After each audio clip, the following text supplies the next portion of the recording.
In this video, I'm going to show you how you can use color filters on ometv just like this here.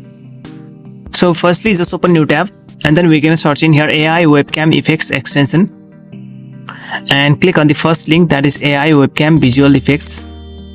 It will lead you to Chrome Web Store. You'll get an option here showing add to Chrome, but I have already added, so it shows remove from Chrome. After adding the extension to Chrome, just click on extensions button here and find the AI webcam visual effects and pin this. I have already pinned it, so now you can close this tab here. Now click on the AI webcam visual effects here, but it hides my video. So what I'm going to do is press Ctrl+Shift+I from the keyboard and it will open up the developer tools. So drag the slider from here and keep the video on the middle of the screen so that I can see it easily, and click on the extension.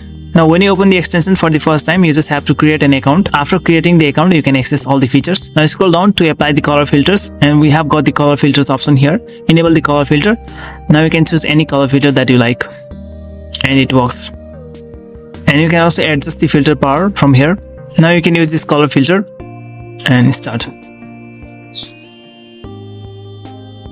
So that's the way guys how you can apply color filters on ometv. If you like this video, then just give a thumbs up and don't forget to subscribe my channel. Goodbye.